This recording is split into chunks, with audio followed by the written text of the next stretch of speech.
Hello everyone, welcome to spark up classes. This is Suman Yadav. अगर आप NEET के aspirant हो और अभी तक आपके जो मार्क्स हैं वो 400, 500 या थोड़ा बहुत 500 से ज़्यादा जा रहे हैं, पर इससे ज़्यादा आपके मार्क्स नहीं आ रहे, तो मैं जो आपको फॉर्म बताने वाली हूँ इस बारे में आपको ज़रूर जान लेना चाहिए और बैकअप में इनमें से कुछ ऑप्शंस आपको ज़रूर रखना चाहिए जिसमें भी आपका इंटरेस्ट हो। तो इस बारे में ध्यान से सुन लीजिए। अगर आपको ज़रा भी डर है या आप एक सिक्योरिटी चाहते हो आगे और आप ड्रॉप नहीं चाहते, तो ये वीडियो आपके लिए बहुत ज़्यादा यूजफुल है। ध्यान से देखिए। नीट नीट एक ऐसा एग्जाम है जिसमें बहुत सारा कंपटीशन भरा पड़ा है, बहुत ज्यादा कंपटीशन आपको देखने को मिलता है। इसी वजह से कई सारे बच्चे घबराते हैं, कई सारे पेरेंट्स भी घबराते हैं और सोचते हैं कि कोई हमें एक अल्टरनेटिव ऑप्शन भी मिल जाता कि बाई चांस अगर हमारा नीट नहीं निकला तो हम एक इसी तरह का कोई बेस्ट ऑप्शन हमारे सामने और भी रहे। ठीक है, तो नीट के बेसिस पे मैं जो आपको एग्जाम बताऊंगी उसमें नीट का ही सिलेबस आएगा, ताकि अलग से आपको पढ़ने की कोई जरूरत नहीं पड़ेगी। इसमें नीट का ही सिलेबस होगा और बहुत सारे नए तरह के भी एग्जाम आपको बताने वाली हो सकता है आपको इनके बारे में ना पता हो। बेसिक तो थोड़ा बहुत सब बताते हैं, पर मैं आपको कई तरह के एग्जाम बताने वाली हूं, तो ध्यान से सुनिएगा। तो सिलेबस आपको बिल्कुल ही सेम मिलेगा, सिलेबस आपको बिल्कुल ही सेम मिलेगा, जरा जरा सा अंतर होगा और उसे अगर आप इग्नोर भी कर दोगे तो भी जो नीट में आपने फिजिक्स, केमिस्ट्री, बायोलॉजी पढ़ा है ना, उसके बेस पे आपका हर जगह सिलेक्शन हो सकता है, जो भी मैं आपको एग्जाम बता रही हूँ। और जितने भी मैं आपको एग्जाम बताऊंगी वो आपके 3 मई के बाद ही होने वाले हैं। मैक्सिमम इसमें से 3 मई के बाद होंगे, एक आध एग्जाम थोड़ा पहले हो सकते हैं, वो मैं आपको नोटिफाई करके बता भी दूंगी। तो 3 मई के बाद ही सारे के सारे एग्जाम होने वाले हैं, एक एग्जाम को छोड़ करके सारे के सारे एग्जाम 3 मई के बाद होंगे। तो आराम से आप अपना नीट का पेपर देने के बाद ये सारे एग्जाम दे सकते हो, लेकिन फॉर्म आपको पहले भरना पड़ेगा, इसलिए ये वीडियो मैं आपको पहले दे रही हूँ। तो नीट में अगर आपको जरा भी डाउट आ रहा है या आप सेफ्टी पर्पज से आप सेकेंड ऑप्शन लेके चलना चाहते हो, तो मैं आपको एक एक करके फॉर्म के नाम बताती हूँ, ध्यान से सुनिएगा। ऐसे फॉर्म बता रही हूं जिनमें आपको अच्छा स्ट्रीम देखने को मिलेगा। अगर आपके 500 प्लस मार्क्स आ रहे हैं लेकिन फिर भी आपको डर बना हुआ है, तो आपके लिए सबसे अच्छा ऑप्शन है आइजर, आईएटी और नाइजर का नेस्ट एग्जाम। ये दोनों ही बहुत ही अच्छे एग्जाम है और नेस्ट का फॉर्म तो कुछ ही दिनों में आने भी वाला है। लगभग 5 जनवरी को नेस्ट का फॉर्म आ जाएगा। जब भी आएगा हम तुरंत आपको अपडेट देंगे। ठीक है, अनूप सर ने इस पे डिटेल वीडियो भी बना रखी है, आप देख सकते हैं। आइजर पे मैंने डिटेल वीडियो बना रखी है, आप देख सकते हैं कि ये एग्जाम्स हैं क्या। अभी फिलहाल मैं आपको एग्जाम की डेट बता रही हूँ, एग्जाम से क्या बनते हैं ये बता रही हूँ और फॉर्म कब आता है ये बता रही हूँ। ये 3 चीज अभी मैं आपको बताते चल रही हूँ। तो ये जो दोनों एग्जाम है, इन दोनों एग्जाम से, ये दोनों अलग अलग एग्जाम है, 2 एग्जाम है ये। ठीक है, इन दोनों एग्जाम का सिलेबस सेम होता है, फिजिक्स, केमिस्ट्री, बायोलॉजी, लेकिन आइजर में आपको मैथ का भी पेपर देना होता है, नेस्ट में भी आपको मैथ में जस्ट क्वालिफाई होना होता है। क्वालिफाई सिर्फ पास होना होता है, 6-7 नंबर लाने होते हैं। तो अगर कोई बच्चा ये अच्छे से नहीं भी पढ़ के जाता है, पीसीबी पढ़ के जाता है, तो भी अच्छे से ये क्रैक कर सकता है। हाँ, ये नीट के लेवल का पेपर होता है, हालांकि थोड़ा टफ ही होता है, लेकिन इसकी कट ऑफ बहुत कम जाती है। और इससे क्या होता है, आप रिसर्च के क्षेत्र में जा सकते हो, रिसर्च। और जब इसको करने से आपको 5 साल का कोर्स करना होता है बीएसएमएस का। आपको 5 साल बीएसएमएस का कोर्स करना होता है, 5 साल, 5 इयर्स। ये बीएससी एमएससी की तरह ही होता है, लेकिन इसमें थोड़े प्रैक्टिकल्स ज्यादा सिखाए जाते हैं। 5 साल का कोर्स करना होता है, इसके बाद आपकी डायरेक्ट जॉब भी लगती है, कई सारी प्लेसमेंट्स भी होती हैं। आप इंटर्नशिप के लिए विदेशों में जा सकते हो, विदेशों से पीएचडी कर सकते हो, लाखों रुपए पीएचडी की स्कॉलरशिप आपको मिलती है विदेशों से। और अगर आप पीएचडी कर लेते हो तो आगे चल के आप डॉक्टर भी कहलाते हो। कोई भी बंदा किसी भी सब्जेक्ट से अगर पीएचडी करता है तो वो डॉक्टर ही कहलाता है। तो डॉक्टर आप क्लिनिक खोलने वाला या हॉस्पिटल खोलने वाला नहीं, लेकिन आपके नाम के आगे डॉक्टर जरूर लग जाता है अगर आप ये दोनों एग्जाम देते हो तो ये एक अल्टरनेटिव ऑप्शन की तरह आप लेके चल सकते हो जिनके 500 प्लस या 500 के अप्रॉक्स नंबर आ रहे हैं। ठीक है, सेकेंड थिंग, बाकी बच्चों के लिए ये मैंने इसलिए 500 प्लस लिख दिया क्योंकि ये थोड़ा सा टफ रहता है, इसलिए मैंने 500 वाले बच्चों को ये रिकमेंड किया। 200-300 वाले बच्चों के लिए ये पेपर टफ पड़ेगा तो वो ना दें। बाकी सारे जो मैं पेपर बता रही हूँ वो 500 वाला बच्चा भी दे सकता है, वो किसी भी मार्क्स वाला बच्चा दे सकता है। ठीक है, इसके बाद दूसरा पेपर जो मैं आपको बताऊंगी, दूसरा सबसे अच्छा पेपर, 1 मिनट का मौका दीजिए। दूसरा जो सबसे अच्छा पेपर मैं आपको बताऊंगी वो है सेकेंड जो अच्छा, ये तो पहला था, ये दूसरा था, ये तीसरा पेपर है। तीसरा तीसरा जो सबसे अच्छा पेपर है वो है आपके लिए एम्स का पेपर। एम्स पार नाम से एग्जाम होता है, लेकिन एम्स पार नाम से जो होता है ना, इसमें फर्दर दो आते हैं, एम्स पैरामेडिकल और एम्स नर्सिंग। एम्स पैरामेडिकल और एम्स नर्सिंग, ये चौथा नंबर हो गया आपका। AIIMS paramedical, AIIMS nursing. Form का नाम आपका एम्स पार होगा, लेकिन जो आपका कोर्स होगा वो पैरामेडिकल और नर्सिंग का होगा। ठीक है, तो इसका जो फॉर्म आता है, अच्छा इस वाले का फॉर्म भी मैं आपको बता देती हूँ, साथ साथ में फॉर्म और एग्जाम डेट भी बताते चलती हूँ, वरना मिस हो जाएगा। फॉर्म आइजर, आइजर का जो फॉर्म आता है वो आपका आएगा मार्च में, और नेस्ट का जो फॉर्म आता है, नाइजर का, नेस्ट का, ये फॉर्म जो आता है वो आपका जनवरी में ही आने वाला है, कुछ ही दिन में। और इनका जो एग्जाम होता है, एग्जाम इन दोनों का ही एग्जाम आपका मई लास्ट में या जून तक एग्जाम होता है ये। ठीक है, क्लियर है। एम्स पार का जो फॉर्म आता है, चाहे वो नर्सिंग हो या पैरामेडिकल, दोनों का फॉर्म इकट्ठे ही आता है। फॉर्म आपका 2 स्टेप में भरा जाता है, तो फॉर्म आपका चलता है मार्च से लेकर के अप्रैल तक, मार्च से अप्रैल तक इसका फॉर्म चलता है। ठीक है, और इसका जो एग्जाम होता है, एग्जाम ये आपका जून में होता है, डेट भी आउट हो चुकी है, जून में इसका एग्जाम होता है।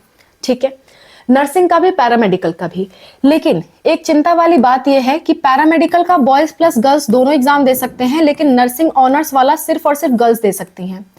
बॉयज भी इसमें एग्जाम दे सकते हैं, लेकिन 12 पास वाले बॉयज नहीं दे सकते नर्सिंग का। ठीक है, पैरामेडिकल वाला बॉयज और गर्ल्स दोनों दे सकते हैं। तो ये 4 फॉर्म आपको जरूर कंसिडर करना चाहिए। पहली बात तो ये दोनों की इसमें एम्स का टैग लग रहा है आपके ऊपर, तो ये बहुत अच्छा चीज हो जाता है आपके लिए। इसकी भी डिटेल वीडियो हमने बना रखी है, एक एक बात इस वीडियो में बता पाना थोड़ा सा मुश्किल होगा, क्योंकि अगर मैं बताने लगी तो बहुत लंबी वीडियो खिंच जाएगी। पर हाँ, शॉर्टकट में बता देती हूँ। पैरामेडिकल में ऐसे ऐसे कोर्सेज हैं कि उन कोर्स को करने के बाद जब आप पैरामेडिकल पास आउट होगे तो इसका एक फॉर्म आता है एम्स सीआरई नाम से, एम्स सीआरई नाम से फॉर्म आता है। उस फॉर्म को भरने के बाद अगर आप क्वालिफाई कर लेते हो तो आपकी 40,000 से 70,000 तक की नौकरी लगती है, परमानेंट गवर्नमेंट जॉब। इसी तरह से नर्सिंग में नॉर्सेट का एग्जाम होता है, एम्स नॉर्सेट। जब आप नर्सिंग की पढ़ाई करने के बाद एम्स नॉर्सेट का फॉर्म भरोगे और आप क्वालिफाई कर जाओगे तो आप नर्सिंग ऑफिसर बनोगे और 70,000 तक की आपकी नौकरी लगती है। तो ये नौकरी की सिक्योरिटी के लिए बहुत अच्छा एग्जाम माना जाता है। ठीक है, और पैरामेडिकल में खुद का अपना कुछ खोल भी सकते हो आप, जैसे कि बीएमएलटी, बीएमआरआईटी किया तो खुद का अपना पैथोलॉजी लैब, ये सब चीजें आप खोल पाओगे। ठीक है, तो ये 4 चीज हो गए। 5वें एग्जाम की तरफ हम बढ़ते हैं। 5वां एग्जाम, अगर किसी के सबसे कम मार्क्स आ रहे हैं, अगर किसी के बहुत कम मार्क्स आ रहे हैं और वो क्या कर रहा है, वो अपने आप को नहीं स्टेबल फील कर पा रहा और वो सोच रहा है कि मैं क्या करूं, तो आपके लिए सबसे आसान एग्जाम, जितने भी मैं एग्जाम बता रही हूं उसमें सबसे आसान एग्जाम है सीयूईटी यूजी का एग्जाम। इस एग्जाम में आपको क्या करना है, physics, chemistry, biology, general test और इंग्लिश, इसका पेपर आपको भर देना है और आप तैयार करके जाओ। Physics, chemistry, biology, general test और इंग्लिश में थोड़े बहुत भी नंबर आ जाए तो काम चल जाएगा। तो फिजिक्स, केमिस्ट्री, बायोलॉजी, वो भी खाली 12th का, सिर्फ 12th का, बहुत कम सिलेबस है, सिर्फ 12th का आप तैयार करके जाओ। अगर आप नीट की तैयारी भी कर रहे हो तो 12th वाले पे ज्यादा फोकस करो और साथ साथ सीयूटी का फॉर्म भर दो। सीयूटी के फॉर्म के थ्रू आपको बीएचयू जैसी अच्छी संस्था से बीवॉक एमएलटी करने का मौका मिलेगा। बीवॉक एमएलटी जो कि बीएमएलटी जैसा होता है, बीएमआरआईटी करने का मिलेगा, रेडियोथेरेपी करने को मिलेगा, रेडियोग्राफी करने को मिलेगा। इसी तरह से बहुत सारे अच्छे इंस्टीट्यूट से आपको BSc agriculture, BSc biotechnology, BSc के जितने भी अलग कोर्सेज होते हैं बायो से रिलेटेड ऑल कोर्सेज के लिए आप एलिजिबल हो जाओगे सिर्फ यही सब्जेक्ट भरने से। तो सीयूटी का फॉर्म आए तो ये 5 सब्जेक्ट डाल करके फॉर्म भर देना और इसका भी एग्जाम आपके मई के लास्ट में होगा। मई लास्ट में क्या होगा, एग्जाम होगा। और इसका जो फॉर्म आना है, फॉर्म इसका फॉर्म आपका मार्च में आएगा। ठीक है, तो आप इस फॉर्म को तब भरना जब आपको लगे कि आप कोई और एग्जाम नहीं निकाल सकते, तो इस फॉर्म को जरूर भर देना, आपका ड्रॉप नहीं जाएगा, कम से कम आप साथ में ग्रेजुएशन करते रहोगे। ठीक है, इसमें नर्सिंग के भी कॉलेज आते हैं लेकिन नर्सिंग के गवर्नमेंट कॉलेज नहीं आते, इसलिए मैंने लिखा नहीं है। तो ये 5वां फॉर्म सीयूटी का, ये सबसे आसान फॉर्म है। इसके बाद अगले फॉर्म की बात करते हैं, 6वां सिक्स्थ फॉर्म। सिक्स्थ फॉर्म में बहुत सारे फॉर्म आते हैं, जैसे कि paramedical and state nursing exams.